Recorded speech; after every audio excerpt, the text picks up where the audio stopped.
Felicity, where are you? The funeral's about to begin. If you don't hurry up and get here, then I'm gonna be completely humiliated. You can't just not show up. So stop whatever it is that you're doing right now and get to this funeral. Honestly, as my wife, you should know better than to do this to me. About that. Sorry, but I'm not going to the funeral. What? But you have to come. This is my dad's funeral. Your father-in-law. Can't just miss it. I demand you get here right now. Well, actually, considering that none of your family actually like me and they all told me that they didn't want me to go to the funeral, I don't think I have to go at all. They did what? Yeah, I was talking to them yesterday and that's what they all said.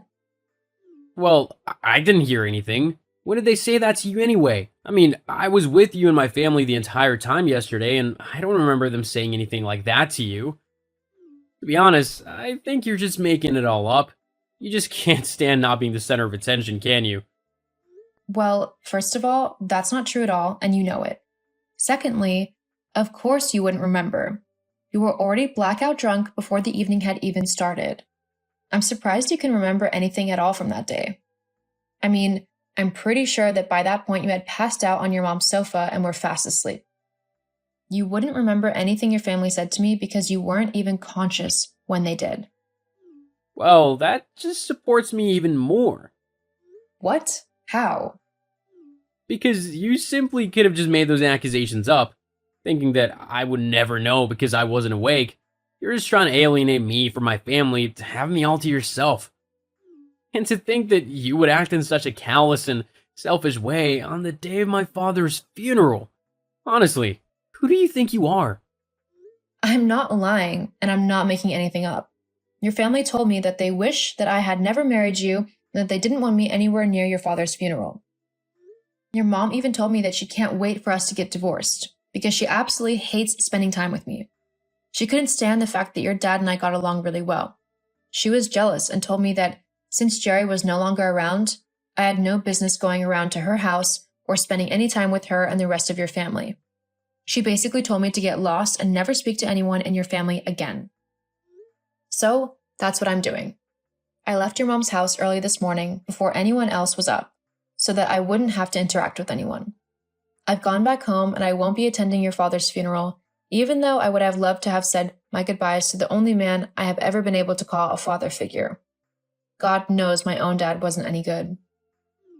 Yes, well, it seems as if it's your own fault that you won't be able to honor my dad in his final moments.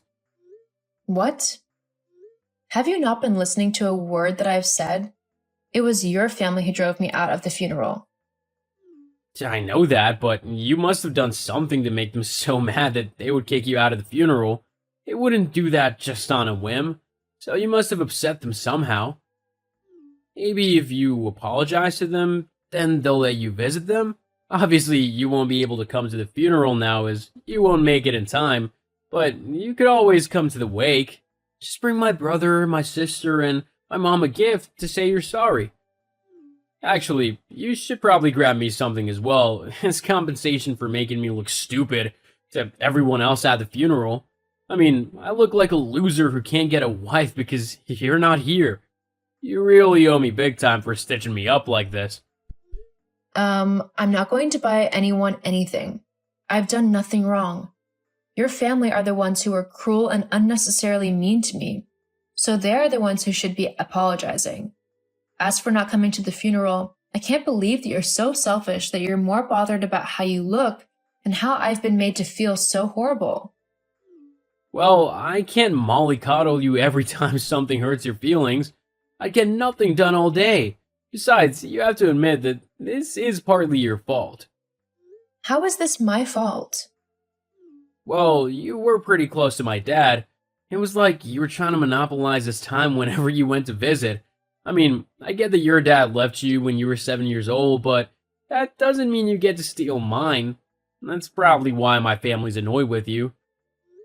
I didn't monopolize anyone's time. No one was bothered about your dad whilst he was alive. Neither you, your siblings, or your mom cared about what he had to say, and you all often complained that he was boring and that he should be quiet because someone else was talking or you were watching the TV. The only reason any of you are bothered about how close I was to your dad is because he's dead. You all feel guilty that you hardly spent any time with him, and you want to blame me for your horrible behavior when he was alive. That's not true. I love talking to my dad. I just couldn't do it that often because you were always taking up all of his attention. Uh-huh, sure. And I'm guessing you don't care at all about his will and what he might have possibly left you? And that you're not worrying that because of your rude and disrespectful behavior, he might not have left you anything at all?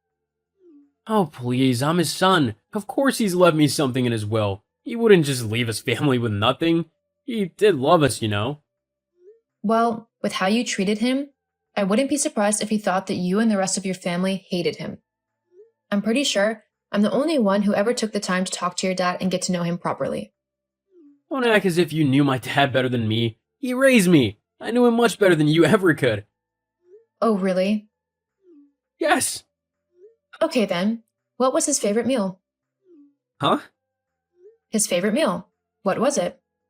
Come on. It's not that hard of a question. Especially if you knew your dad as well as you say you did. Well, that's just ridiculous. That's a stupid question. What would that even prove? I don't need to answer some stupid question to prove that I knew my dad. Uh-huh. It was chicken stir-fry. He liked how healthy it was, how he could customize it with different vegetables and sauces, and even thought it was technically the same dish every time. It would taste different, making it exciting and fresh each time he had it. You're just making that up. I'm really not. Yes, you are. You know I can't check if what you're saying is true, so you've probably made it all up just to make me look bad.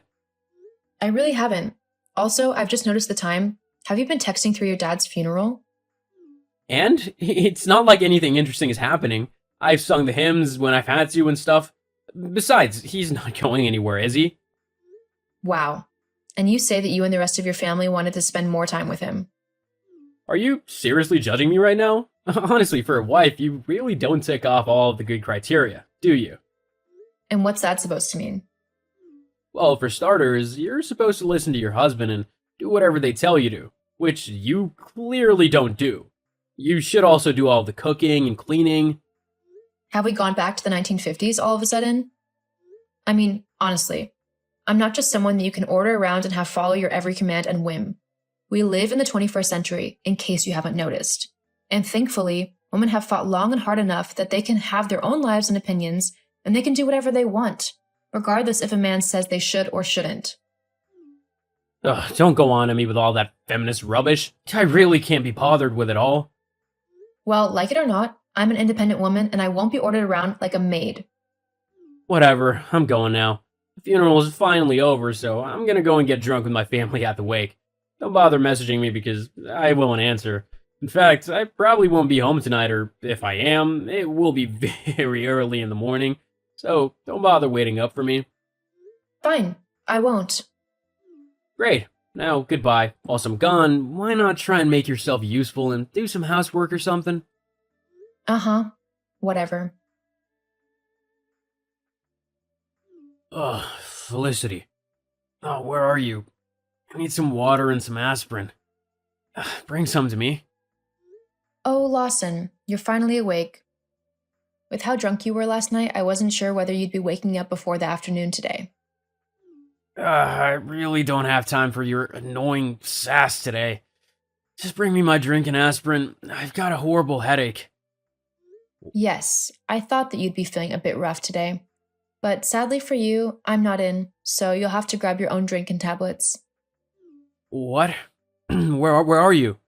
You should be here to do as I need you to. I'm out. You're a big boy. You got yourself into that state, so you can get yourself out of it as well. Why are you so heartless? Don't you care that your husband is in pain and needs help? Well, like I said, I can't get you anything because I'm out. You can either get it yourself or you can wait until I get back, though I don't know when that will be. Fine, I'll get it myself. Seriously, Felicity? What? What do you mean, what? You were home all day yesterday and you couldn't even be bothered to do some cleaning? What kind of wife are you that you don't even tidy the house a little bit? The house isn't that messy. I mean, sure, I didn't do a deep clean yesterday, but I think that's okay considering I was also in mourning for my father in law. That's just an excuse. You didn't come yesterday and you can't even handle the dishes? What were you doing all this time? I was looking into your mysterious girlfriend. Huh? Oh, didn't think I knew about that, did you? I don't know what you're talking about. Really? Well, Jessica will be disappointed that you've forgotten her so easily, especially considering that you've been seeing her for the last few months. She'll be truly heartbroken. But I suppose the best thing for me to do is to let her know that you don't know who she is and that you want nothing to do with her. No, wait, don't tell her anything. How would you even tell her that anyway? How? Well, I'm sitting right next to her. That's how. What? Oh, you definitely weren't expecting that, lol. What do you mean you're sitting next to her? How do you even know where she is? She wasn't that difficult to find. I mean, you work with her, for God's sake. It wasn't exactly rocket science. Although I will admit that it's quite curious how she had no clue about me, almost like you never mentioned that you were married to her at all. Imagine her surprise when I walked up to her and introduced myself as your wife. I can't believe you've done that. You've just ruined everything. And what do you mean by that? Well, it's pretty obvious, isn't it? I was gonna collect the money from my dad's will and then divorce you so that I could spend the rest of my life with Jessica. She's better than you in every way. She's prettier, funnier, and she listens much better than you ever have. She is also very smart. Huh? Well, since finding out that you were married, she's decided to cut you off completely and not have anything to do with you ever again. She said that if you were willing to lie to her about something like that, what else would you lie to her about? She wants to be in a relationship with someone who respects her and who will treat her right, not someone who will cheat on her the minute another woman comes along. I would never do that. You did to me. That's different. You were boring and hard-headed, and to be honest, you've let yourself go quite a bit. Excuse you, I have not let myself go. You're bigger than when we first got together. By, like, a few pounds. Still. Wow, I can't believe you. How did you find out about Jessica anyway? Well, the other day, when your family were so kindly telling me how they felt about me, your mom let it slip that she couldn't wait for you to divorce me and marry your new girlfriend. Thanks to that, I was able to go through all of your emails and old messages on your laptop and discover everything. What? That was my private laptop. You shouldn't be snooping on it. Oh well. Oh, and I've made a copy of all your infidelity so that I can show my lawyers. You'll be owing me a lot of money come our divorce. I'll make sure that I get the proper compensation I deserve for having to put up with your horrible attitude for the last 2 years of our marriage. You can't do that. Actually, I can. Well, at least you won't be able to touch my inheritance. That's the law, you know. My inheritance is safe because it was given to me. And with you gone and my inheritance giving me a load of money, I'll be able to get any woman I want. I don't need either you or Jessica. Who wants a stuck-up cow anyway? Ah, yes, that would be true. If you were given any inheritance, that is. What are you on about? Well, earlier today I had a meeting with the person who executed the will. They said that your father left pretty much everything to me, apart from a nominal amount for your mother so that she could look after herself. What? You're lying. I'm really not. Apparently your dad was so fed up with yours and your siblings' behavior towards him, and towards other people in general, that he thought none of you deserved anything from him. You all were always rude and sometimes cruel to him, that he didn't want to give you anything. I was the only one who was ever kind to him and actually bothered to listen to him and spend time with him. He said in his will that because of that, he wanted to make sure I was looked after when he was gone, and I was divorced from you. I guess he knew what you were doing and didn't agree with it. You can't do this to me. I'll take you to court over this. Just you wait and see. You won't see a penny of that will. It belongs to me and my family. Actually, it doesn't. Like it or not, The will is official and it has to be honored. Maybe now you'll try and change your horrible behavior to be a bit more kind and empathetic. Who knows? It might even make your life better for you. Don't be so patronizing to me. I'm your husband, so legally I get half of everything you own, including money. You won't be my husband for much longer. Besides, even if we have to split assets evenly, it's like you said, inheritance doesn't get taken into account. You won't get any of it. But that's not fair. I don't deserve this. He was my dad. Well then, maybe you should have been a better son towards him. Anyway, me and my new friend Jessica are going to go and enjoy a nice little spa day where we can share hilarious stories about you and laugh at how lucky we are to be rid of you. See you for the divorce. Oh, and don't bother trying to message me anymore. I'm blocking you. See ya. No, get back here, Felicity. You can't just go like that. We need to talk this through. We can still make this work. The only reason you want us to work is so you can have access to my money. I'm not stupid, and it's not going to work. I want nothing to do with you anymore. Have a nice life because I know I will. After that, I went ahead with the divorce, and before long, I was finally free of Lawson and his horrible family. Of course, when they all found out that they weren't left even a penny in the will, they were incredibly angry. But there was nothing that they could do, and by that point, I'd already moved to a completely new area to enjoy my newfound freedom. I really miss my father-in-law, but I am forever grateful to him for what he's done for me. I will always remember him for the amazing man he was.